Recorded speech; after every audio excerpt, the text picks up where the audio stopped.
ما به تاسو دپاره ویډیوز جوړولې چې خیال ساتئ څوک سکیم در سره ونه کي. ما سره په خپله سکیم وشو، فراډ را سره وشو. ما نه چا پیسې ووالې آنلاین، زه یې غلط کړمه.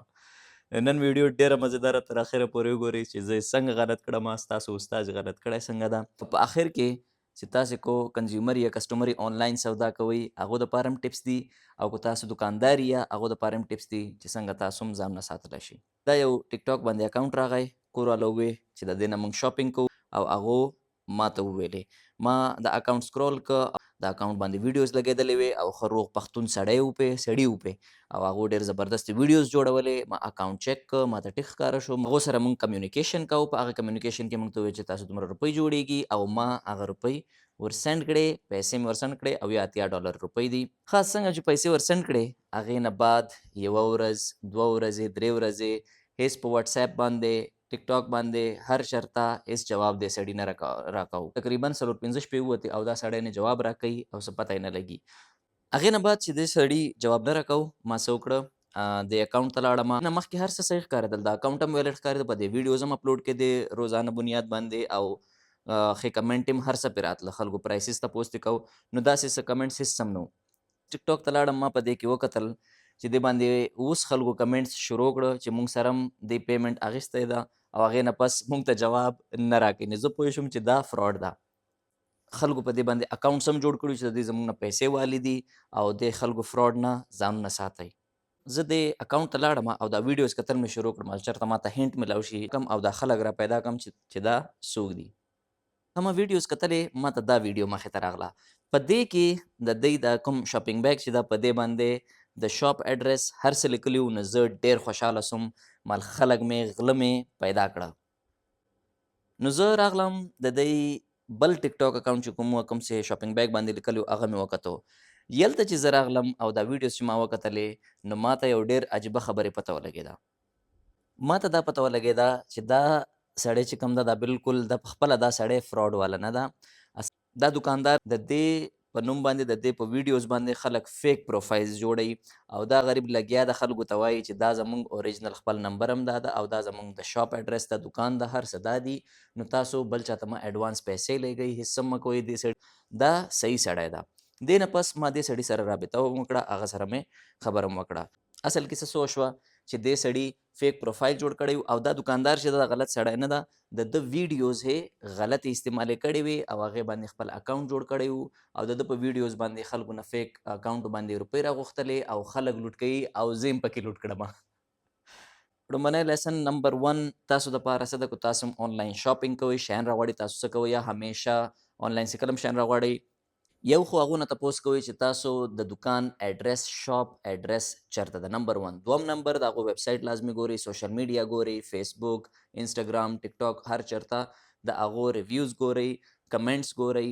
دا ټول سکوټني چې وکړئ، هغې نه پس هم اډوانس پیمنټ هېڅ کله مه ورکوئ. هغې نه پس څه کوئ، دوی سره یو ویډیو کال کوئ. ویډیو کال باندې دوی ته وایي چې موږ ته خپل آیټمز چې کوم دي، تاسو سره کوم ما شی اورډر کړی هغه، هغې نه علاوه نورې ورایټي ما ته وښیه. ویډیو کال لازمي کوئ. په دې کیس کې ما سستی وکړه، ما ویډیو کال ونه کو، او د دوی ویب سایټ هم نه و، د دوی نور فیسبوک پیج هم نه و، انسټاګرام هم نه و، هېڅ هم نه و. ما په پټو سترګو په اعتماد وکړه، او زه غلط شوم. نو دا خبره شوه د کنزیومرز دپاره، څوک چې آنلاین شاپینګ کوي. دې نه پس خبره راشي چې هغه خلک دکانداران چې دي، هغه خپل ویډیوز خپل ځان څنګه وساتي چې د هغو ویډیوز نور غله چې کوم دي، فراډ کول والا، سکیم کول والا، هغه د دوی ویډیوز غلط استعمال نه کړي. نو دا یو ټریک در ښیم، لازمي وګورئ، ډېره فایده به وشي انشاءالله. دې ورور نه ما تپوس وکړو، ده وویل چې زه ټیک ټاک په ذریعه باندې ډایرکټ ویډیوز اپلوډ کوم. نو د دوی په ویډیوز کې هېڅ هم نشته، بس خپل ویډیو ډایرکټ ریکارډ کړي او دی اپلوډ کړي. نو په دې کې زه ټیک ټاک باندې طریقه در ښیم چې څنګه تاسو خپل ویډیوز سیو کولی شئ، سیکیور کولی شئ، چې تاسو ویډیوز څوک غلط استعمال نه کړي. ډېره زبردست ټریک ده او لازمي استعمال کړئ. ښه زه اوس راغلم ټیک ټاک ته.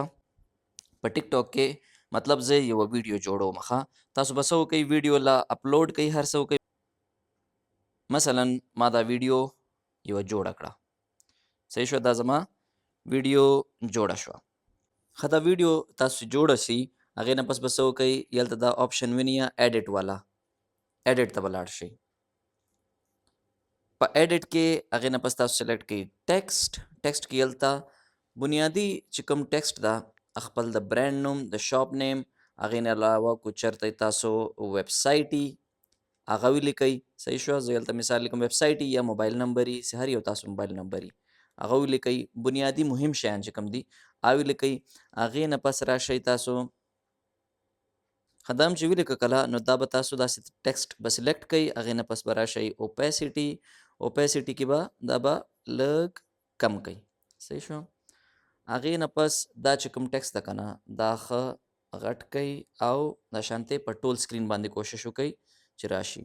د دې اوپیسټي به زه لږ زیاته کړم، مطلب لږ به یې چې واضحه ښکارېږي چې دا ویډیو چا جوړه کړې. او دا به کش کئ په ټوله ویډیو باندې. دا لاندې وله وینئ دا به داسې باید چې نه باید چې په پوره ویډیو باندې. نو دا به څه کېږي زه تاسو ته اوس د دې اینډ ریزلټ در وښیم. د ویډیو ته وګورئ. په دې ویډیو باندې به تاسې برانډ نیم دا تاسو اوپیسټي باندې دا نور هلکه کولی هم شئ، ډارک کولی هم شئ. دا ټیکسټ چې کوم د پښتو چې لیکلی موبایل نمبر چې لیکلی ده. صحیح شوه. نو دا شانتې تاسې خپلې ویډیوز دکانداران، برانډز والا، آنلاین خرڅولو والا شیان کو په فزیکل سټور کې هم خرڅوي، ویډیوز چې جوړوئ دا واټر مارک دا ټیکسټ پې ایډ کوئ. نو د دې سره به تاسو برانډ هم محفوظ وي او تاسو کاروبار به هم نه متاثر کیږي. امید لرم چې تاسو به دا ویډیو خوښه شوې کو داسې پښتو ایډ چینل سبسکرایب کړئ، دا ویډیو مخې ته هم شیر کړئ، آګاهي لپاره او خلکو ته فایده ورسوئ. جزاک الله. السلام